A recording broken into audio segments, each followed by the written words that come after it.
Hey, it's Aaron from GameEnthus.com, and this one's about Book of Villainy. Maniacal laugh. Maniacal laugh. Maniacal laugh. So Book of Villainy is a game designed by Fertessa Alysse, being published by Gold Seal Games, with art from Melissa Douglas and Alisha Volkman. Book of Villainy is a game that is from 2 to 4 players, ages 14 and up, and plays in about 30 to 45 minutes. So the theme around Book of Villainy is you are a B-list villain and you're not particularly good at it. So for whatever reason, you feel as though you should put your thoughts and experiences down on paper. And you are trying to be the first B-list villain to successfully complete your book. Of course, you're not above things like plagiarism and committing other crimes along the way. You're a villain. Hello. Not that villain, but a villain. Now let me just show you how it plays.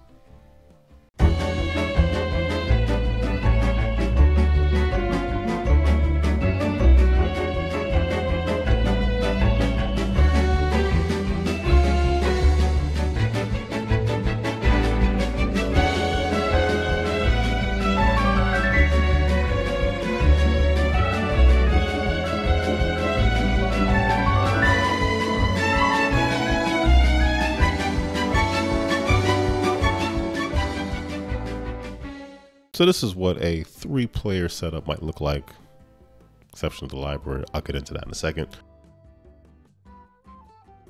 So these are the villains I picked. You have the Genius, the Manipulator, and the Unhinged.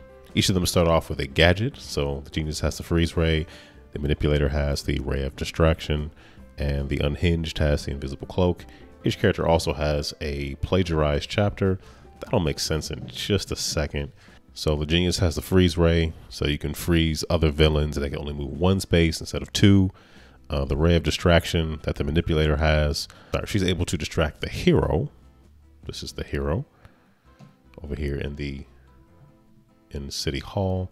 She's able to distract the hero. She can move the hero wherever she wants the hero to be. And then you have the Unhinged has the Invisible Cloak, which allows them, when moving, to make any of these spaces unoccupied, which is kind of clutch. Here in the center is the back alley board, which contains 3 chapters. The whole point of the game is you want to write a 6-chapter book before your opponents. However, if you do plagiarize a chapter from someone else, you take the chapter number. I believe you take whatever the icon is in the upper left corner, but you do not take the victory points. Like chapter 27 here has 3 victory points. Chapter 36 has 2 victory points. So if you plagiarize, you don't get the victory points, but you get to use the number. And you score more if your chapters are in ascending order. And then different combinations of the icons will mean things. So if you only have 1 of these action red symbols in your book, you lose a point. But if you have 2, you get a point. If you have 3, and so on and so forth. And for the mask, if you have a pair of masks, whether they're next to each other or not, just as long as there's 2 masks on 2 cards in your book, then you get 7 points. So you can score a lot of points based on having numbers in ascending order. A run of ascending chapters scores you 3 points per chapter card. So you have to balance between, is it more important that I have these cards ascending, or is it more important that I get cards that have different victory points on them in addition to the icons in the upper left corner? And this is a rondel where you're always going to be moving clockwise. So you have the secret layer right here, which allows you to get another gadget from this deck of gadget cards, or if you've used your gadget and you kind of cock it to the side or flip it over, what have you, you can come to the secret layer and recharge your gadget. Also, because let's say, for example, the Genius has a very offensive ability, which she can freeze another villain. If you're in the secret layer, you cannot be attacked by anybody's gadget. So that's something to remember. And of course, the hero cannot be in the secret layer. Otherwise, it would cease to be a secret. I tell you, minion, there's no place like Evil Lair. I've kept it cold and damp just for you, sir. Here you have the shady bar, which allows you to write a chapter. Writing a chapter means fulfilling the requirement cards at the bottom. So for example, chapter 16, you need to have a blue card, which is the scapegoat, and any other color card, be it the trickster, the fanatic, or the lawyer. And if you're on this space, you can either take, and this works for every space, you can take the respectable action, which is to write a chapter of your book, or you can take the nefarious action, which is to hire another henchman or hench person, either to use their ability in and of itself. I'll describe those in just a moment, or you're using the colors of the hench persons to fulfill the requirements to write chapters in your book. So you have the scapegoat, which is discard one scapegoat. So you have the scapegoat here, which says discard a scapegoat to treat all locations not occupied by other villains as unoccupied. Interesting. You have the trickster. Trickster says discard a trickster card to move directly to any unoccupied location. So normally your movements are constricted by you have to move to the first or second unoccupied space going counterclockwise from where you currently are. Trickster obviously can get around that. You have the fanatic. Fanatic says discard a fanatic to treat all locations not occupied by the hero as unoccupied. And then you have the lawyer. Trade 2 lawyers to gain 1 henchman of any other type. So going around the rondel, City Hall allows you to take 2 pink cards, that'd be 2 fanatics, or move a chapter in your book. When you're writing your book, you're placing your chapters either on the far left or the far right, not anywhere in the middle. So this allows you to take 1 chapter and move it somewhere else. Or you can either gain two pinks, move a chapter around, or take a green. The library lets you just take 1 henchman card of any color, hench person card of any color, and the hero cannot go into the library for some reason. The junkyard allows you to get 2 greens or swap the location of 2 chapter cards that you have out. That's very useful. Or you can just take a blue. The coffee shop allows you to also write a chapter. So the coffee shop and the shady bar are definitely clutch because you cannot write chapter, meaning take 1 from the center and place it in your book. You can't do that action out of the shady bar in the coffee shop. So they definitely are very key to playing the game. So you can either write a chapter, or the coffee shop allows you to take any color card and convert it into 2 different cards. So if you trade in a scapegoat, you can either get the trickster and the fanatic, any combination of any 2 different other colors. I'll just say it like that. This is the snitch token. When you land on the space the snitch is on, you move the hero wherever, and then the snitch goes where the hero was prior. So if I move the hero to the junkyard, then the snitch will go over to City Hall. So here on the news station, you can either get 2 yellows, 2 tricksters, or you're able to plagiarize. That's what these are. These are your plagiarism tokens. If somebody else already took a chapter and placed it out in their area, you could place your icon, your plagiarism token on it, meaning you would take the chapter number. They would still have it, but you're copying it. So you would copy the icon and the chapter number, but not any victory points that card might give you by default. The copy center lets you get 2 blue, so 2 scapegoats, or you can actually place your plagiarism token. I might have made a mistake. This icon lets you move your plagiarism token from one opponent's card to another. This actually lets you plagiarize to begin with. So you'd have to have plagiarized something using the ability of the copy center, and then you could use the ability of the news station to move that around to another card that might suit you better. Remember I said that having your chapters in ascending order gets you 3 points per chapter. So your longest run is worth 3 points per card. Plagiarized chapter does not count towards the end of the game. You'd have to have 7 cards in that case. 6 actual chapter cards, and then you could have 1 plagiarism. So I guess you have to have 7 if you use your plagiarism token. But that could work out well for you because you could have an even longer run perhaps. And then of course now we're back to the secret layer. These are actually standees for the genius, the manipulator, and the unhinged.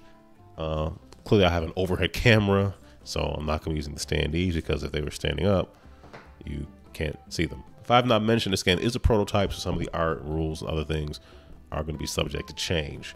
Each player would have their own player board, which explains all the scoring, all the references on what you can and can't do. You can only have 7 henchperson cards in your hand at a time. The game ends as somebody's written 6 chapters, not including plagiarized chapters. You can use any number of your gadgets. You can use any number of the gadgets you have at any point. I'll show you what a couple of turns look like. And this just explains what all the henchperson cards do. And this explains all the iconography, which I like. And it tells you what gadget each character starts off with. So it says here for the genius, she starts off with the freeze ray. So she has the freeze ray. So your heroes are pretty much the same, except they all start off with a different ability. Figure out which one works best for you. Probably show you what the other villains are. So you have the bully, which is a kid on a tricycle. And you have the despot. And the despot has, the despot's gadget is the Pen of Artistic Liberty, which says write a chapter for 1 less henchperson than shown. Nice. Let's run through a couple of turns and I'll kind of show you how it goes. Okay, everybody starts off in a secret layer and we'll go clockwise. And there are 2 things you have to do and the 2 things you can do optionally. 2 things you have to do is you have to move, you have to take an action. You can move up to 2 spaces away. You can move up to 2 unoccupied spaces away. So I could go to the library because the first unoccupied space is the shady bar. Second is the library. And they both pretty much have the same ability. I can't write anything yet because I don't have any cards to meet the requirements to get these chapters. So both the actions here are pretty much the same. Take any card of any color I want. The 2 things you're able to do optionally are you can always play a henchperson card. So scapegoat, trickster, or whatever. You can play one of those cards and one of those, but then you can play as many gadgets as you want. You start off with 1 gadget. You have to come back to the layer to acquire another gadget or refresh a gadget that you already used. So the genius is going to go to, she's going to go to the library. The library allows her to just take a single color card. Blue just means scapegoat, yellow means trickster, pink means fanatic, green means lawyer. And take a look at these chapters. Remember, you want them in ascending order. So I'm probably going to go for chapter 36. I feel like there's fewer numbers are going to come after chapter 36 based on the size of this deck. And I think the highest chapter might be 40. So there's fewer chapters above 36, but there's a lot of chapters beneath 16. There's 15 chapters that are going to be less than 16. So I feel like the safer bet is to work towards a higher chapter at this point. So I'm going to just take a fanatic. Now this is your hand essentially. So normally people wouldn't, I'm showing it because I'm showing how to play the game, but normally you just have this in your hand. People really wouldn't be looking at it. And there is a hand limit of 7. So if you have more than 7 in your turn, if you have more than 7 cards, henchperson cards in your turn, you have to discard down to 7. So it is going to be the manipulator's turn. Now, she can go as far as the junkyard. She's going to take 2 lawyers. And wow, so 1, 2. Nobody went to the shady bar, just basically 1 spot pass where the next person goes. So she's going to go here. Unfortunately, I don't think she's able to do anything. The Unhinged can't write a chapter because Unhinged doesn't have any cards. They have no chapter cards. And the Unhinged also doesn't have any cards to convert. So I don't think that ever happened before. That's weird. So I guess it might be wiser to actually get a card. So she's going to go. So the Unhinged is going to go to the shady bar. And based on what's here, because there's a blue in each chapter, the Unhinged is going to take a scapegoat. Okay. Now back to the genius. So the genius has a pink. So the genius is going to go to the coffee shop. Now it's going to go to the coffee shop, and the ability of the coffee shop is take any color card and convert it into any 2 different color cards. So if the genius trades in the pink fanatic for a scapegoat and, let's say, a trickster, the genius just met the requirements for chapter 16. Now, had they had that in addition to the fanatic, they would have met the requirements for chapter 36, but who's counting? All right. Let's see. The manipulator can go here or here. The snitch does not count as, the snitch does not occupy a space. If you go there, it just means that you're moving the hero around. And you want to move the hero around to help you and hurt your opponent. So if you know somebody wants to write a chapter or get a certain color, you'd want to move the hero onto that space, thus making it more difficult for them. And despite the fact that you're not going to see me do it, you can move the hero to a space that's occupied by another villain. And if they just took the nefarious action on that space and have written at least one chapter already, you can force them to discard one scapegoat or two other henchperson cards. So the manipulator can go here or here. And they have two lawyers. They have two greens. All right, they're going to go here and they are going to just get two scapegoats. And the unhinged is going to go to the junkyard and let's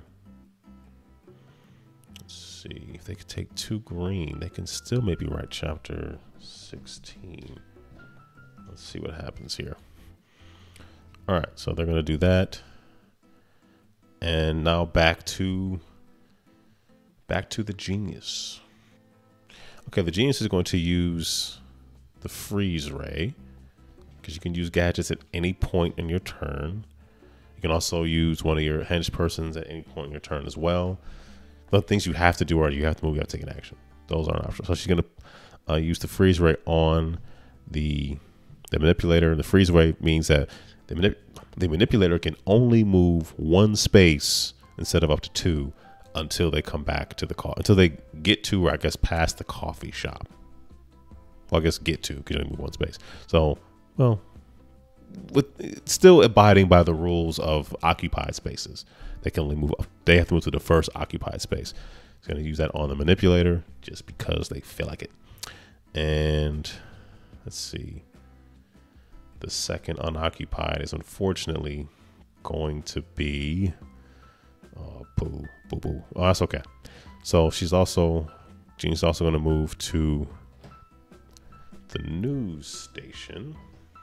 So she's going to get a fanatic. And that means that she's going to move the hero to the coffee shop to thwart the unhinged, assuming that the hinged would have gotten there, would have went to the coffee shop and written a chapter. Let me just point this out as well. Like, we all know the joke about people writing manuscripts and screenplays in Starbucks, and the joke, like, you know, people use the Wi-Fi and they get creative, or they make it look like they're being creative, whatever. It's a coffee shop thing.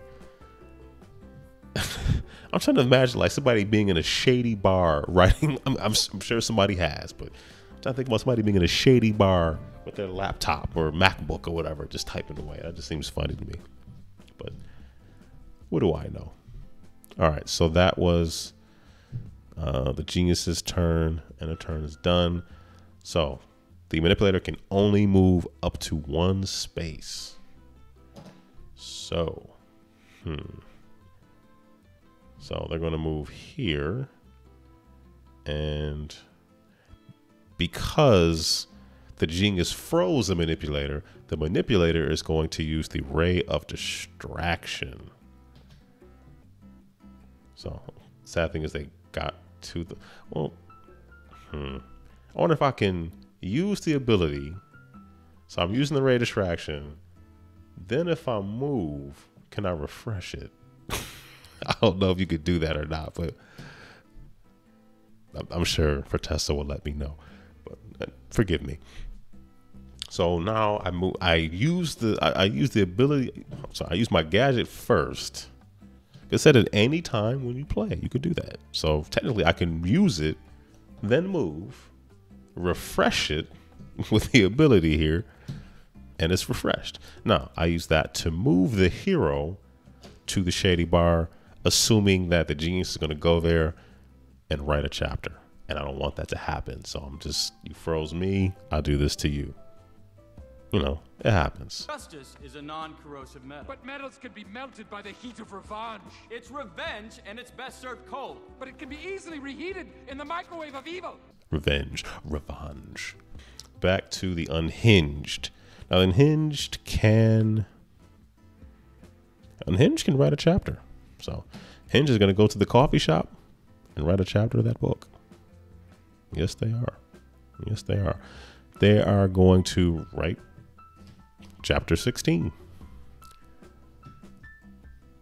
Boom.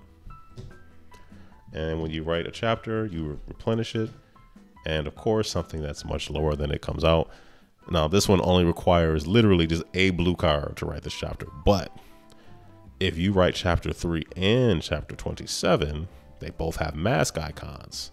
Every pair of mask icons is worth 7 points. So yeah, people will start fighting over those things. And then there's also different color hearts. So you get, I think, 2 points per heart for whatever chapters you have, in addition to more points for having a variety of different color hearts. If you have, each money bag is worth a point, but if you have the most money bags of everybody in your chapters, you get 10 points. So something to think about. So yeah. And then these, if you have one action icon, you lose a point, but if you have multiples, you gain points. So something to keep in mind. That was the Unhinged's turn. They wrote a chapter. So the only one to write a chapter so far is the Unhinged.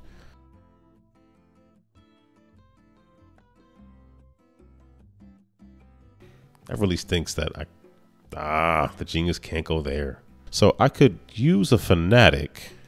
So just discard that. And discard fanatic to treat all of, oh, but I can't move there. That's just treating all, yeah.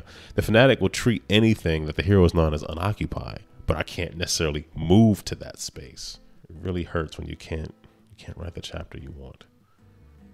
Well, let's get some more cards. So I'm going to go to the copy center and I'm going to gain two scapegoats. All right. The manipulator can still only move one space at a time. The first unoccupied space would have to be here.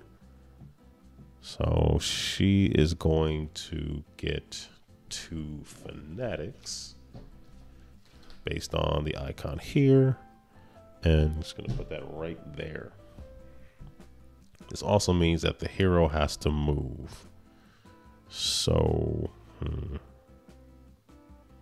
knowing that the genius used their gadget, oh, I can't put the hero there. That's dumb. Let's say I put the hero on the newsstand, and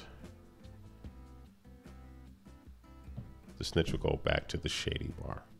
Now back to the unhinged. So the unhinged can go to the shady bar or the secret lair. What does the unhinged have? The unhinged has enough to write another chapter.